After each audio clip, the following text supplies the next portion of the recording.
और सर्दियों की सौगात मूंगफली की बात करें तो अटक में मूंगफली की भुनाई के लिए जदीद मशीनरी का इस्तेमाल किया जाने लगा है, जिससे मूंगफली की लज्जत और खस्तगी में इजाफा हो जाता है। इसी बारे में तफसीलात हासिल करेंगे।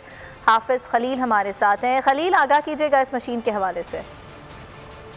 जी बिल्कुल, मूंगफली ज़िला अटक की ख़ास सौगात है जो अपने ज़ायके और खस्तगी के लिहाज से न सिर्फ अंदरून मुल्क बल्कि बैरून मुल्क में भी मशहूर है। यहाँ पर जो है मूंगफली का काम आज तक भट्टियों से लिया जाता था, अब इसकी बुनाई के लिए जो है जदीद खुदकार मशीनों ने इसकी जगह ले ली है। इस वक्त मैं एक मशीन के पास मौजूद हूँ और इस मशीन के मालिक मेरे साथ मौजूद हैं। इनसे जानते हैं कि मशीन के ज़रिए मूंगफली की कैसे बुनाई की जाती है।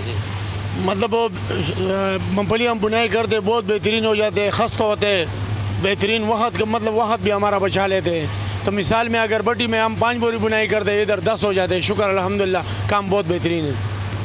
जी जदीद इस मशीन यहाँ दीगर काम जो है उसके लिए भी मशीन के ज़रिए आसानी से किया जा सकता है। वहाँ पे बहुत शुक्रिया खलील अहमद, अपडेट कर रहे थे।